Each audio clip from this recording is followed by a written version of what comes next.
അനാശാസ്യ കേസിൽ അറസ്റ്റിലായ യുവതിയെ പീഡിപ്പിച്ചെന്ന ആരോപണം നേരിടുന്ന വടകര ഡിവൈഎസ്പിയെ സുമേഷിനെ രക്ഷിക്കാൻ നീക്കം. സുമേഷിനെതിരെയുള്ള കൂടുതൽ നടപടികൾ വൈകുന്നു എന്നൊരു ആക്ഷേപമുണ്ട്. യുവതി ഇതുവരെയും പരാതി നൽകിയിട്ടില്ലെന്നാണ് ഇതിന് കാരണമായി പോലീസ് പറയുന്നത്. ഉമേഷിനെ കഴിഞ്ഞ ദിവസം സസ്പെൻഡ് ചെയ്തിരുന്നു. അനാശാസ്യ കേസിൽ അറസ്റ്റിലായ യുവതിയെ ഡിവൈഎസ്പി ഭീഷണിപ്പെടുത്തി പീഡിപ്പിച്ചെന്നായിരുന്നു ആത്മഹത്യ ചെയ്ത ചെർപ്പുളശ്ശേരി CI ബിനു തോമസ് ആത്മഹത്യാക്കുറിപ്പിൽ എഴുതി വെച്ചിരുന്നു. വിവരങ്ങളുമായി MS അനീഷ് കുമാർ ചേരുന്നുണ്ട് കോഴിക്കോട് നിന്ന്. അനീഷ്, ഈ ബിനു തോമസിന്റെ ആത്മഹത്യാക്കുറിപ്പിലെ കാര്യങ്ങൾ ശരിവെക്കുന്നതായിരുന്നു ഈ യുവതിയുടെ മൊഴി. പക്ഷേ പോലീസ് ഇപ്പോൾ പറയുന്ന വിചിത്രമായ വാദം യുവതി ഇതുവരെയും പരാതി നൽകിയിട്ടില്ല എന്നാണ്. പക്ഷേ തൻ്റെ അധികാരം ഉപയോഗിച്ചുകൊണ്ട് ഒരു യുവതിയെ ലൈംഗികമായി ചൂഷണം ചെയ്തു എന്ന് ആഭ്യന്തര വകുപ്പിൻ്റെ അന്വേഷണ റിപ്പോർട്ടിൽ തന്നെ പരാമർശമുണ്ട്. ഇത്രയും ഗുരുതരമായ ഒരു കുറ്റകൃത്യം ചെയ്ത പോലീസ് ഉദ്യോഗസ്ഥനെ ആരാണ് സംരക്ഷിക്കുന്നത്? അത്തരം ഒരു ഇടപെടൽ ഉണ്ടാകുന്നുണ്ടോ?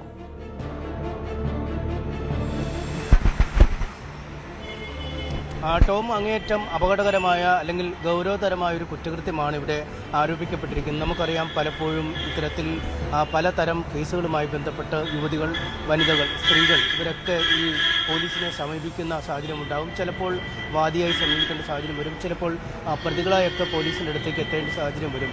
ഇത്തരമൊരു സാഹചര്യം ദുരുപയോഗം ചെയ്യുന്നു, അല്ലെങ്കിൽ അവരുടെ ഔദ്യോഗിക കൃത്യനിർവഹണം മറന്ന് ഇത്തരം തെറ്റായ സമീപനങ്ങളിലേക്ക് ചിലപ്പോഴെങ്കിലും ഉദ്യോഗസ്ഥർ വഴുതി മാറുന്നു എന്നത് തന്നെയാണ് ഇവിടെ ഏറ്റവും പ്രധാന കാര്യമായി ചൂണ്ടിക്കാണിക്കപ്പെടുന്നത്. നമുക്ക് അറിയാം, ഈ കേസുമായി ബന്ധപ്പെട്ട് പരിശോധിച്ചാൽ 2014 നടന്ന സംഭവമാണ്.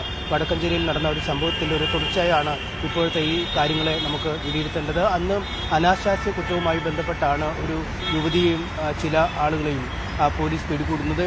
അവിടെ നിന്നും പോലീസ് സ്റ്റേഷനിലേക്ക് കൊണ്ടുപോകുമ്പോൾ തന്നെ ചില നീക്കുപോക്ക് ചർച്ചകൾ നടക്കുന്നു. കൈക്കൂലിയുമായി ബന്ധപ്പെട്ട ചില കാര്യങ്ങളൊക്കെ തന്നെ നടക്കുന്നു. ഇതിനുശേഷം ഈ അറസ്റ്റ് പോലും രേഖപ്പെടുത്താതെ യുവതിയെ വിട്ടയച്ചു എന്നാണ് ബിനോയ് തോമസിൻ്റെ, നേരത്തെ മരിച്ച ചെർപ്പുളശ്ശേരി SHO ആയിരുന്ന ബിനോയ് തോമസിൻ്റെ ആത്മഹത്യാ കുറിപ്പിൽ ഉള്ളത്. അതുമായി ബന്ധപ്പെട്ട സംഭവങ്ങളുടെ ഒരു പരമ്പരകൾ തന്നെ പിന്നീട് അരങ്ങേറുന്നു. അതായത് 2014 ഈ സംഭവം നടക്കുമ്പോൾ ഇപ്പോൾ സസ്പെൻഡ് ചെയ്യപ്പെട്ട ഉമേഷ് എന്ന വടകരയുടെ DYSP, നേരത്തെ കോഴിക്കോട് മെഡിക്കൽ കോളേജ് ACP ഒക്കെ ജോലി ചെയ്ത അദ്ദേഹമാണ്. അദ്ദേഹം CI ആയി ജോലി ചെയ്യുന്ന കാലമാണ്. അന്ന് അദ്ദേഹം ഈ സ്ത്രീയെ ലൈംഗികമായി ദുരുപയോഗം ചെയ്തു എന്നാണ് ബിനോയ് തോമസിൻ്റെ ഈ ആത്മഹത്യാക്കുറിപ്പിൽ ആരോപിക്കുന്നത്. ഈ ബിനോയ് തോമസിനോടൊപ്പം പോയപ്പോഴാണ് ഇത്തരമൊരു മോശമായ കാര്യം അദ്ദേഹത്തിൻ്റെ മേലുദ്യോഗസ്ഥൻ്റെ ഭാഗത്തുനിന്നും ഉണ്ടാവുന്നത്. ഇതിനുശേഷം പിന്നീടും 1-2 തവണ ഈ യുവതിയുടെ വീട്ടിൽ അദ്ദേഹം പോയി എന്ന് പറയുന്നു. ഇതൊക്കെ കഴിഞ്ഞിട്ടാണ് പിന്നെ ഈ ബിനോയ് തോമസും ഈ സ്ത്രീയുമായി ഒരു അടുപ്പം പുലർത്തുന്ന രീതിയിലേക്ക് കാര്യങ്ങൾ എത്തിയത്. പക്ഷേ ഈ കാര്യങ്ങളൊക്കെ കഴിഞ്ഞ് വർഷങ്ങൾ പിന്നിട്ട് കഴിഞ്ഞിരിക്കുന്നു. അപ്പോഴാണ് ചില പ്രശ്നങ്ങൾ വീണ്ടും വ്യക്തിപരമായ ജീവിതത്തിൽ ഈ ബിനോയ് തോമസിൻ്റെയും ഒക്കെ ബന്ധപ്പെട്ട് ഉണ്ടാവുന്നത്. ചില നാടകീയമായ സംഭവങ്ങളൊക്കെ ഉണ്ടാവുന്നു. ഇതിനുശേഷമാണ് ബിനോയ് തോമസ് ഈ ജീവനൊടുക്കുക എന്ന ഒരു മാർഗം തിരഞ്ഞെടുക്കുന്നത്. ഈ ജീവനൊടുക്കും മുമ്പ് ഇത്താൻ നേരത്തെ യുവതിയുടെ വീട്ടിലേക്ക് പലവട്ടം പോയ കാര്യം ഈ കുടുംബത്തെ അറിയിക്കും, അല്ലെങ്കിൽ ഇത് പുറലോകം അറിയുമെന്ന രീതിയിലൊക്കെ ഉമേഷ് ചില ഭീഷണികൾ മുഴുക്കിയെന്നും ആത്മഹത്യാക്കുറിപ്പിൽ പറയുന്നുണ്ട്. ഇതേ തുടർന്നാണ് താൻ ആത്മഹത്യ എന്ന മാർഗം തിരഞ്ഞെടുത്തത് എന്നും പറയുന്നു. ഈ ലൈംഗിക പീഡനത്തിനപ്പുറം ഒരു പ്രതിയെ പണം വാങ്ങി, കൈക്കൂലി വാങ്ങി വിട്ടയച്ചു എന്നടക്കമുള്ള ചില ആരോപണങ്ങളിലേക്ക് വിരൽ ചൂണ്ടുന്ന ഒരു ആത്മഹത്യാക്കുറിപ്പ് കൂടിയാണ് ഈ SHOയുടെ പക്കൽ നിന്നും കണ്ടെടുക്കാൻ കഴിഞ്ഞത്. എന്തായാലും ഈ SHOയുടെ വെളിപ്പെടുത്തലുകൾ വലിയ വിവാദമായതിനെ തുടർന്ന്, അല്ലെങ്കിൽ അദ്ദേഹത്തിൻ്റെ ആത്മഹത്യാക്കുറിപ്പ് വിവാദമായതിൻ്റെ അടിസ്ഥാനത്തിൽ ജില്ലാ ക്രൈംബ്രാഞ്ച് DYSP, ഈ പാലക്കാട് ജില്ലയുടെ ക്രൈംബ്രാഞ്ച് DYSP ഈ കാര്യത്തെക്കുറിച്ച് അന്വേഷിക്കുകയും ആത്മഹത്യാക്കുറിപ്പിൽ പറഞ്ഞിരുന്ന കാര്യങ്ങൾ ശരിയാണോ എന്ന് പരിശോധിക്കുകയും ചെയ്തു. എന്തായാലും അന്ന് ആരോപണ വിധേയായ, അല്ലെങ്കിൽ അന്ന് അനാശാസ്യ കുറ്റത്തിനും കസ്റ്റഡിയിലെടുക്കപ്പെട്ട ആ യുവതിയും ഈ ആത്മഹത്യാക്കുറിപ്പിൽ പറയുന്ന കാര്യങ്ങൾ ശരിവെച്ചുകൊണ്ടുള്ള ഒരു മൊഴിയാണ് പോലീസിന് നൽകിയത്. ആ റിപ്പോർട്ട് പിന്നീട് ജില്ലാ പോലീസ് മേധാവിക്ക് നൽകുകയും ജില്ലാ പോലീസ് മേധാവിയുടെ ശുപാർശ പ്രകാരമാണ് ഔദ്യോഗികമായ കൃത്യനിർവഹണം, അല്ലെങ്കിൽ അത് പോലീസ് എന്ന അധികാരം ദുരുപയോഗം ചെയ്തു എന്ന് കണ്ടെത്തുകയും അദ്ദേഹത്തെ സർവീസിൽ നിന്നും ഇപ്പോൾ മാറ്റി നിർത്തുകയും ചെയ്തിരിക്കുന്നത്. അപ്പോഴും ഇവിടെ ഉയരുന്ന ചോദ്യം, എന്തുകൊണ്ട് മറ്റുള്ള നടപടിക്രമങ്ങളിലേക്ക് പോലീസ് കടക്കുന്നില്ല എന്നതാണ്. 2 ഗൗരവമുള്ള കുറ്റങ്ങളാണ് ഇവിടെ ആരോപിക്കപ്പെടുന്നത്. ആരോപിക്കപ്പെട്ടിരിക്കുന്നത്. ഒന്ന്, ഒരു യുവതിയെ ലൈംഗിക പീഡനം നടത്തി, അതായത് കേസെടുക്കാൻ അനാശാസ്യ കുറ്റത്തിലും അറസ്റ്റിലാവപ്പെട്ട അവരോട് കേസെടുക്കില്ല അല്ലെങ്കിൽ കേസിൽ ഒഴിവാക്കാം എന്ന് പറഞ്ഞും ഭീഷണിപ്പെടുത്തിയും ലൈംഗികമായി ദുരുപയോഗം ചെയ്തു എന്ന കുറ്റം ഒരു വശത്ത് നിൽക്കുന്നു. മറുവശത്ത് ഒരു ഗുരുതരമായ കുറ്റകൃത്യത്തിന് പിടിച്ചയാളെ കൈക്കൂലി വാങ്ങി മോചിതയാക്കുന്ന എന്നൊരു സാഹചര്യം നിൽക്കുന്നു. മൂന്നാമത് വരുന്നത് ഈ ബിനോയ് തോമസിന്റെ ആത്മഹത്യയുമായി ബന്ധപ്പെട്ട കാര്യങ്ങളാണ്. ഈ മൂന്ന് കാര്യങ്ങളും നിൽക്കുമ്പോഴും യുവതിയുടെ അതാണ് അനീഷ്. കാരണം മറ്റ് കേസില്, അതായത് ഒരു യുവതിയെ ലൈംഗികമായി ചൂഷണം ചെയ്ത കേസില് ഈ പരാതിക്കാരി യുവതി പരാതി നൽകിയില്ല എന്ന് പറഞ്ഞ് ഇയാളെ രക്ഷിക്കാൻ വേണമെങ്കിൽ ശ്രമിക്കാം. പക്ഷെ ഒരു പോലീസ് ഉദ്യോഗസ്ഥന്റെ ആത്മഹത്യക്ക് കാരണക്കാരൻ, കാരണം പല രീതിയിൽ ഭീഷണിപ്പെടുത്തി, ആ ഭീഷണിയും മാനസിക സമ്മർദ്ദവും കാരണമാണ് ബിനു തോമസ് ആത്മഹത്യ എന്ന കാര്യം പകൽ പോലെ വ്യക്തമാണ്. എന്തുകൊണ്ടാണ് ആ ആത്മഹത്യാ കേസിൽ ഈ പോലീസ് ഉദ്യോഗസ്ഥനായ SHO ആയ ബിനു തോമസിന്റെ ആത്മഹത്യയിൽ ഈ ഉമേഷിനെതിരെ നടപടി സ്വീകരിക്കാത്ത? ആത്മഹത്യാ പ്രേരണ കുറ്റം ചുമത്തി കേസെടുക്കാനുള്ള വകുപ്പില്ലേ അനീഷ്?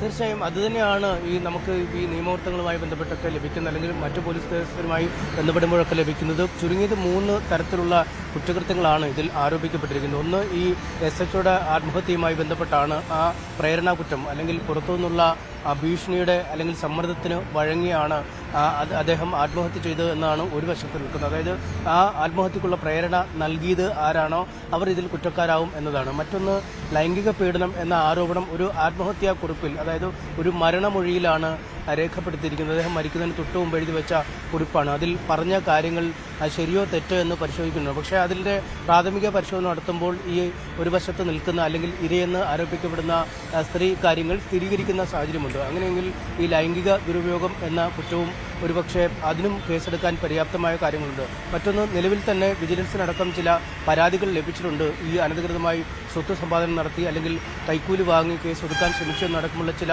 ആരോപണങ്ങളൊക്കെ ഈ അന്തരീക്ഷത്തിൽ ഉയർന്നു വരുന്ന ഒരു സാഹചര്യമുണ്ട്. അങ്ങനെ 3 തരത്തിലുള്ള കേസുകൾക്കാണ് നിലവിൽ സാധ്യതയെന്ന് ചൂണ്ടിക്കാണിക്കപ്പെടുന്നു. പക്ഷേ പോലീസിന്റെ ഭാഗത്തൊന്നും കൃത്യമായൊരു വിശദീകരണം അല്ലെങ്കിൽ എന്താണ് അടുത്ത നടപടിക്രമം എന്നതിനെക്കുറിച്ച് പറയുന്നില്ല. കേവലം ഒരു അച്ചടക്ക നടപടി, ഈ പോലീസിന്റെ പദവിക്ക് ചേരാത്ത നിലയിലുള്ള ഒരു പെരുമാറ്റം അല്ലെങ്കിൽ പെരുമാറ്റ ദൂഷ്യം എന്ന പേരിലുള്ള ഒരു നടപടിയാണ്. എന്തിനാണ് നടപടി എടുത്തത് എന്ന് ചോദിച്ചാൽ ഇത്തരം ഈ ആരോപണങ്ങളുടെ പശ്ചാത്തലത്തിലാണ്. അപ്പം ഈ നടപടിക്ക് നിദാനമായ കാരണങ്ങളെക്കുറിച്ചുള്ള വിശദമായ അന്വേഷണം പോലീസ് നടത്തേണ്ടതില്ലേ എന്ന ചോദ്യം തന്നെയാണ് ഇവിടെ ഉയരുന്നത്. എന്തായാലും നിലവിൽ യുവതി മൊഴി നൽകിയിട്ടില്ല, അല്ലെങ്കിൽ ഇങ്ങനെ പരാതി തന്നെ ലൈംഗികമായി ദുരുപയോഗം ചെയ്തു അല്ലെങ്കിൽ ഭീഷണിപ്പെടുത്തി പീഡിപ്പിച്ചു എന്നൊരു പരാതി യുവതിയുടെ ഭാഗത്തൊന്നും ഉണ്ടാവുന്നില്ല എന്ന സാങ്കേതികത്വമാണ് ഇപ്പോൾ പറഞ്ഞിരിക്കുന്നത്. പക്ഷേ വരും ദിനങ്ങളിൽ ഇനി എന്ത് മാറ്റം ഇക്കാര്യത്തിൽ ഉണ്ടാവുമെന്ന് നമുക്ക് കാത്തിരുന്ന് തന്നെ കാണാം. കേട്ടോ.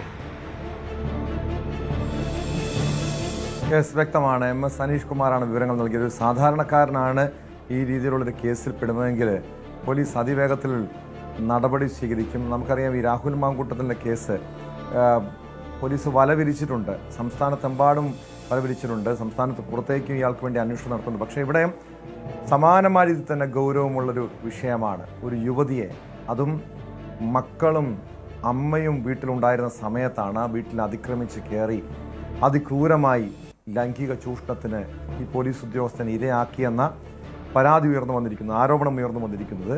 പക്ഷെ ഈ യുവതി പരാതി നൽകിയില്ല എന്നൊരൊറ്റ കാരണത്താൽ പോലീസ് ഈ ഉന്നതനെ DYSPയെ സംരക്ഷിക്കാൻ നീക്കം നടത്തുകയാണ്.